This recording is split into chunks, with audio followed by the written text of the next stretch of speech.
Assalamualaikum warahmatullahi wabarakatuh. Perkenalkan, nama saya Arnanda Pirgia. Di sini saya akan menjelaskan tentang analisis efektivitas penerapan Cortex Administration System atau CTAS terhadap kepatuhan waktu dan penerimaan pajak wajib pajak badan di Indonesia. Yang pertama, abstrak eksekutif transformasi pajak digital. Modernisasi sistem administrasi perpajakan dengan menerapkan Cortex Administration System atau CTAS merupakan langkah transformasi yang dilakukan oleh Direktorat Jenderal Pajak dalam upaya meningkatkan transparansi dan ketaatan wajib pajak di Indonesia.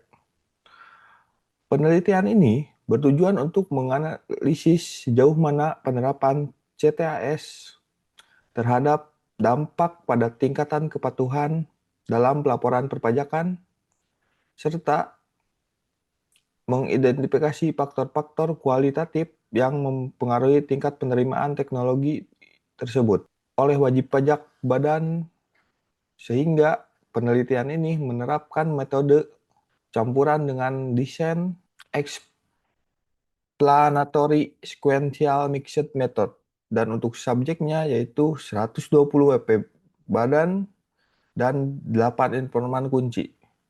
Untuk temuan kuantitatif dalam R2 yaitu 0,642 dan P kurang dari 0,05. Dan untuk kesimpulannya yaitu pemahaman teknologi dan kemudahan penggunaan yang berdampak positif pada kepatuhan. Yang selanjutnya yaitu latar belakang masalah. Pajak menjadi alat utama pemerintah dalam mengumpulkan dana negara melalui anggaran pendapatan dan belanja atau APBN yang mendukung lebih dari 70% dana yang digunakan untuk membiayai pembangunan nasional di Indonesia.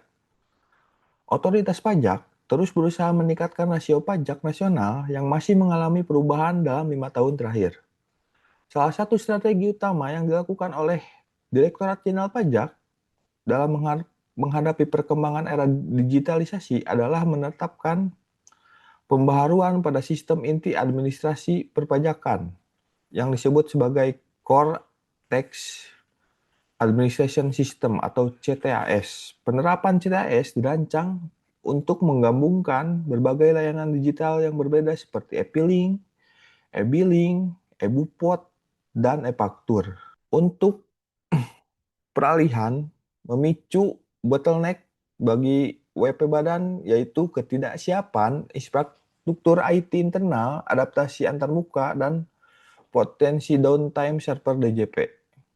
Selanjutnya yaitu perumusan masalah dan tujuan penelitian.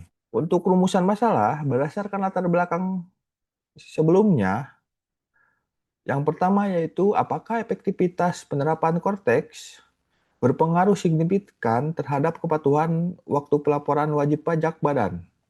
Dan yang kedua yaitu bagaimana pemahaman teknologi dan persepsi kemudahan penggunaan CTAS mempengaruhi kepatuhan perpajakan secara simultan dan parsial. Dan yang ketiga yaitu mengapa sebagian WP Badan masih mengalami kendala teknis dan adopsi saat mentransisikan sistem akuntansi internal ke dalam sistem CTAS. Dan untuk tujuan penelitian, yang pertama yaitu untuk menguji secara empiris pengaruh efektivitas CTAS terhadap kepatuhan pelaporan wajib pajak. Dan yang kedua yaitu menganalisis pengaruh parsial dan simultan dari variabel pemahaman teknologi serta kemudahan penggunaan terhadap tingkat kepatuhan pajak. Dan yang terakhir yaitu mendeskripsikan secara mendalam faktor-faktor penghambat kualitatif yang dihadapi wajib pajak badan dalam implementasi CTAS. Dan untuk selanjutnya yaitu landasan teori. TAM yang dikembangkan oleh Dapis pada tahun 1989 menjelaskan bahwa cara seseorang menerima suatu sistem, informasi dan teknologi ditentukan oleh dua persepsi utama, yaitu persepsi tentang kemanfaatan dan persepsi tentang kemudahan penggunaan.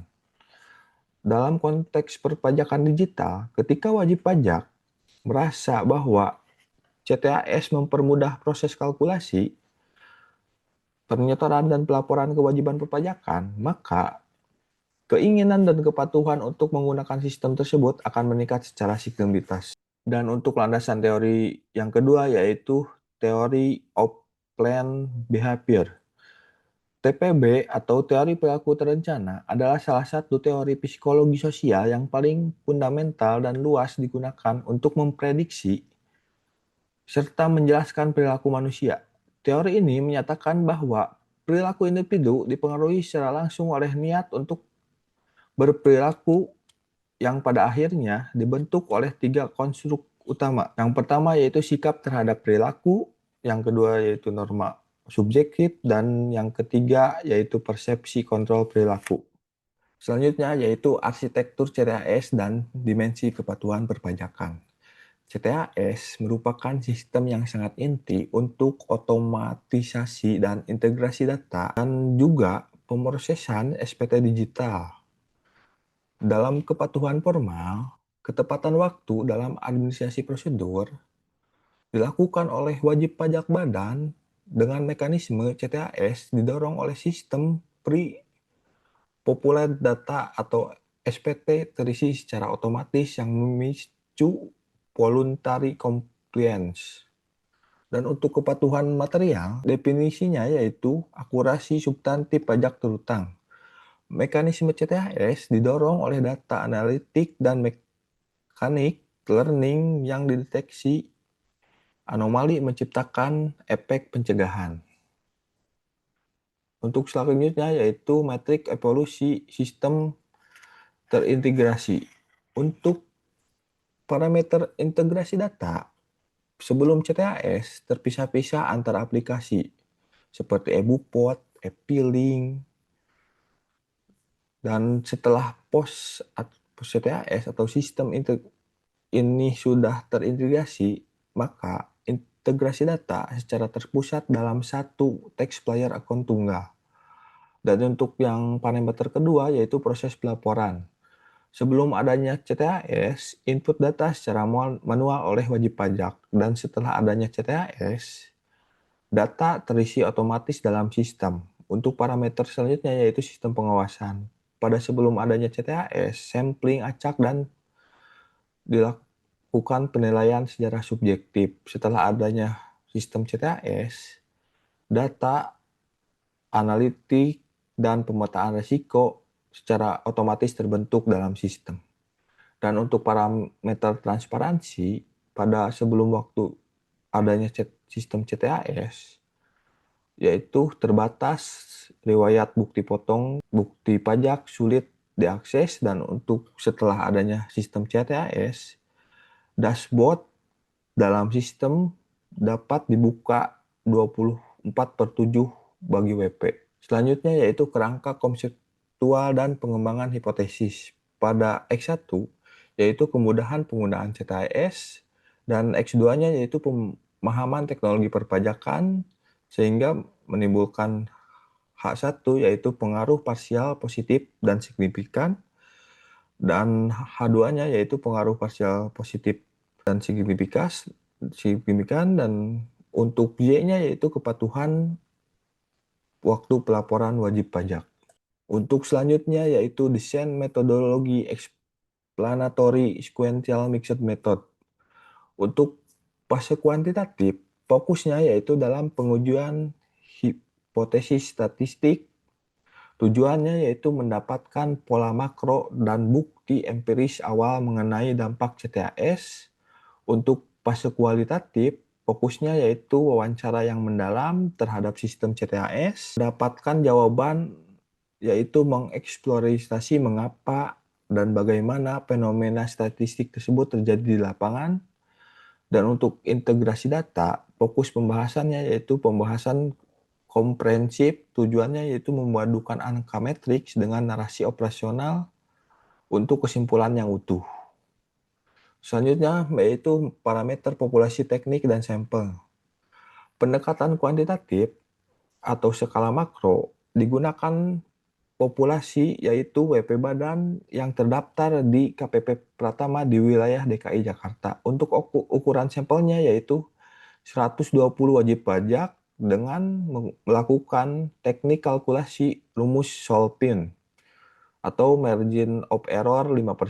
Untuk metode sampling digunakan simple random sampling, dan untuk pendekatan kualitatif informan utama yaitu 8 informan kunci dengan rincian 5 perwakilan dari wajib pajak, yaitu tax manager maupun staf akuntansi, dan 3 dari otoritas pajak yaitu AR dan fungsional. Untuk metode sampling digunakan berdasarkan kapasitas informasi dan teknis. Selanjutnya yaitu instrumen pengumpulan dan teknik analisis data. Untuk pengumpulan data dilakukan dua cara, yaitu kuantitatif dan kualitatif. Untuk kuantitatif dilakukan menggunakan kuesioner online, dan untuk kualitatif menggunakan metode wawancara semi terstruktur dan juga dokumentasi. Dan untuk uji prasyarat atau kualitas data dilakukan uji validitas dan uji reliabilitas instrumen. Dan untuk metode analisis akhir digunakan angka regresi linear berganda atau uji T parsial, uji F maupun koefisien determinasi. Selanjutnya yaitu atas temuan kuantitatif pembuktian hipotesis CTAS. Model ini mampu menjelaskan bahwa 64,2% variasi kepatuhan pelaporan menyatakan bahwa kemudahan penggunaan berdampak positif pada signifitasi terhadap kepatuhan, pemahaman teknologi berdampak positif pada signifitasi terhadap kepatuhan, dan secara simultan, kedua variabel tersebut terbukti meningkatkan efektivitas waktu pelaporan. Untuk selanjutnya yaitu temuan kualitatif atau realitas hambatan masa transisi. Untuk di dalam internal server DJP, fakta menyebutkan bahwa kapasitas bandwidth otoritas pajak kerap mengalami downtime saat beban puncak mendekati batas akhir waktu pelaporan. Dan untuk integrasi internal wajib pajak, fakta di lapangan menyebutkan bahwa kendala mengawinkan sistem akuntansi internal dan ERP perusahaan dengan API atau antarmuka baru dari CTAS. Dan untuk kesenjangan sosial, fakta di lapangan menyebutkan bahwa kekurangannya bimbingan teknis atau BIMTEK yang bersifat troubleshooting mendalam di level operator atau staf akuntansi operasional. Sintesis akhir atau rekomendasi manajerial. CTAS terbukti mutlak menaikkan tingkat kepatuhan waktu dalam pelaporan wajib pajak badan pada wilayah DKI Jakarta asalkan prasyarat infrastruktur dan edukasinya terpenuhi. Untuk saran bagi DJP, yaitu yang pertama upgrade hardware, tingkatkanlah kapasitas bandwidth dan redundansi untuk server dalam mengantisipasi traffic periode kritis. Dan yang kedua yaitu edukasi praktis. Lenggarakanlah BIMTEK spesifik berbasis penyelesaian masalah. Dan untuk saran bagi wajib pajak badan, lakukanlah upgrade infrastruktur IT internal agar dapat berintegrasi dengan DJP. Dan yang kedua yaitu capacity building, yaitu tingkatkan kompetensi teknik staf keuangan secara mandiri dalam memproses pembaruan infrastruktur. Sekian dari saya. Mohon maaf apabila ada kesalahan. Wassalamualaikum warahmatullahi wabarakatuh.